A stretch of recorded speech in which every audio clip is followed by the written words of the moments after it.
And welcome into another version of A to Z today with Mark Zinno. I'm your boy, John Michaels, filling in for Mark today.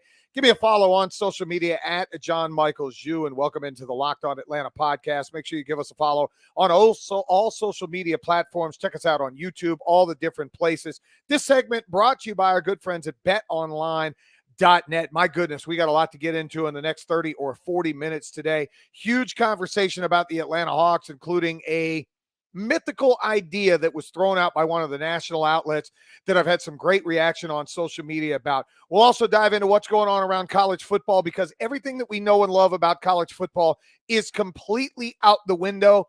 And there are some local teams that could be left behind if they don't get in front of the process. And we're going to talk about everything that's going on with the Atlanta Braves, a great winning streak, where they're at right now as you get into the 4th of July weekend, and one of the biggest concerns I would have for that baseball team going forward. But we'll start with what happened yesterday, the bombshell that dropped, and how it affects the team locally. First and foremost, congratulations to the Atlanta Hawks. An awesome idea, making a trade, Danilo Gallinari, 3 first-round picks heading back to San Antonio. And then in return, you're going to get a really, really dynamic player in DeJounte Murray, a guy who was 21-9-8 a year ago for the San Antonio Spurs. You put him in the backcourt with Trae Young, and all of a sudden I think the Hawks have really positioned themselves in a good place in the Eastern Conference. I mentioned this on my social media page at John Michaels U right before this trade went down, or right after the trade went down, and before free agency really got rolling, that simply what you had to look at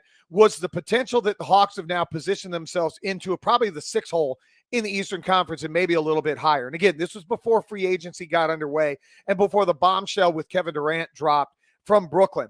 I said right now the top 3 in the Eastern Conference are Boston, NBA finalists, Milwaukee with a healthy Chris Middleton, going to be really good, and then Miami, whatever they end up being with Jimmy and Bam and Kyle Lowry and Tyler Hero, a really good group. I said the second group, and again, this was before yesterday, I think the Atlanta Hawks moved themselves in the second group with the Philadelphia 76ers, probably with the Brooklyn Nets, again, before what happened yesterday, and the Chicago Bulls sitting right there. Maybe you throw the Cleveland Cavaliers in the mix as well. The story comes out yesterday with Kevin Durant, and he wants out of Brooklyn. The story comes out yesterday with Kyrie Irving potentially now wanting to follow Kevin Durant out of Brooklyn. And what that does is it moves the Hawks a little bit closer up the food chain. Now, Philadelphia ends up making a move. They go get PJ Tucker. He's going to help some of the toughness with them. But there's a lot of talk right now that what you're going to get with PJ Tucker, it could be offset by potentially Tobias Harris, some different guys like that going another way. But for the Hawks, you've got to love this right now. When you think about the Hawks, you've got a dynamic backcourt. You could argue outside of Steph and Klay, and depending on the health of Klay Thompson, that Steph Curry and Klay Thompson, Trae Young and DeJounte Murray can be that. Think about some of the ailments that the Hawks had a year ago. Some of the ailments were pretty simple. When Trae Young wasn't able to create his shot, they really didn't have a number 2 guy who could go out and create his own shot and do the things that he wanted to get done. Trae Young had to facilitate.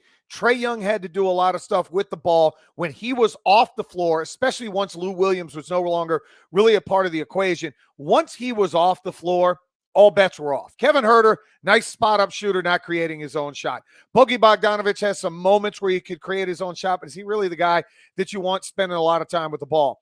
You don't have that, obviously, with John Collins. Clint Capella is a rebound and garbage guy, and I say that with all due respect to Clint Capella. He's a rebound and putback guy. He's not a guy that's bringing the ball up the court and facilitating anything.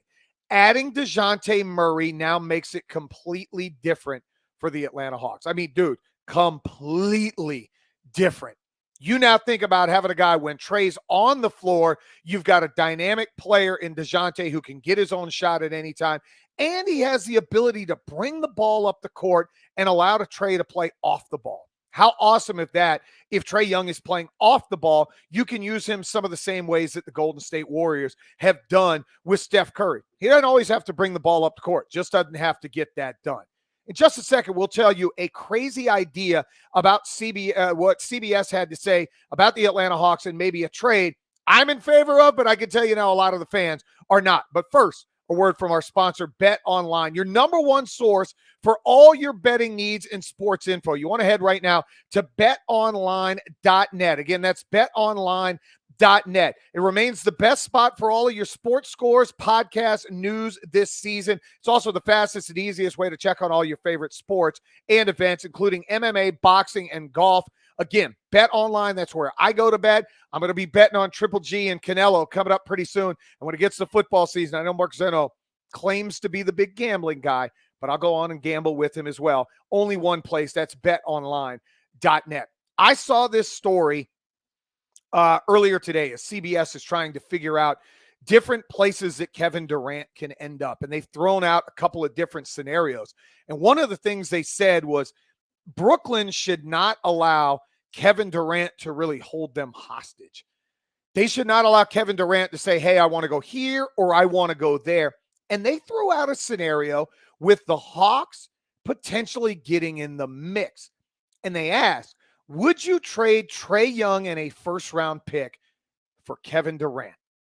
My answer is yes. My answer is absolutely.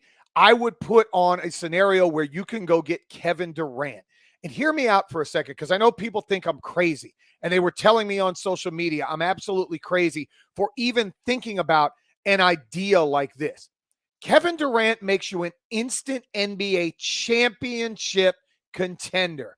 Think about if the price was only Trae Young and a first-round pick, what your team looks like. You then have DeJounte Murray starting as your point guard. You then are probably going to start Kevin Huerter at 2. You're going to start DeAndre Hunter maybe at 3. Maybe you have Kevin Durant starting at the 4, or you do positionless where maybe Hunter slides to the 2, KD starts at the 3, whether it's John Collins, Clint Capella in the power positions, you throw in Onyeka Okongwu, you still have Bogey Bogdanovic. You're talking about a guy, and I get it. Kevin Durant's an older dude. He's 34 years old, or he'll be 34 in this upcoming season. He's still under contract for 4 more years. 4 more years, you have team control of Kevin Durant, as much as team control can mean in the NBA. Trae Young is a star, and I love Trae. I don't want anybody to think that I don't love Trae Young, because I flat out love Trae Young and everything that he's about. But Kevin Durant puts you in a different stratosphere. We just talked about where the Hawks are with DeJounte Murray. I think they're in that second group. If you get Kevin Durant and you only would have to give up a Trae Young, you are 100% in the top group with Boston, Miami, and Milwaukee. The other thing you do if you do that, you potentially stop him from going to a place like Miami. Because imagine if Miami somehow can pull it off and it's Jimmy Butler and Kevin Durant and whatever other pieces they can cobble around there. You have a culture that would want to win basketball games. And I think in Atlanta, when's the last time you've had, and Trae is a superstar, but you've had that guy in the NBA? They've never really, other than Dominique Wilkins, had that guy in the NBA. And Dominique wasn't where Kevin Durant is. Dominique, when he was there, it was MJ and it was Larry Bird and Magic Johnson and Kareem Abdul-Jabbar and Charles Barkley. Dominique was in that lower group. Kevin Durant's still one of the 3 best players in the world. One of the 3 best. He averaged 29 points a game, and I get it. They got swept last year in the first round against a really good Boston team that made it to the finals. It was a crazy idea that CBS threw out, but I have always been a swing for the fence type of guy. You swing for the fence and you go get the best player on the planet, or the second best, or the third best, and you let the other pieces fall around. Think about when LeBron goes different places. Think about this for a second, Hawks fans. When LeBron goes different places, other guys want to go play alongside LeBron. Anthony Davis wanted to go play alongside LeBron. If you suddenly have Kevin Durant in the fold, people want to come here. Now, it's a fantasy trade. It'll never happen. I understand all the rationale behind it. I understand the league rules that you couldn't trade Trae Young potentially to Brooklyn because they have Ben Simmons. You can't have 2 guys on max rookie extensions on the same team. Let's be real. If they were getting Trae Young, Ben Simmons would be on the next thing smoking up out of there. They would trade him to wherever they would take him. Just an interesting thought, an interesting process to potentially talk about. When we get back, this team could be in trouble for being left behind in the arms race when it comes to college football. John Michaels in for Mark Zinno here on A to Z on Locked On ATL.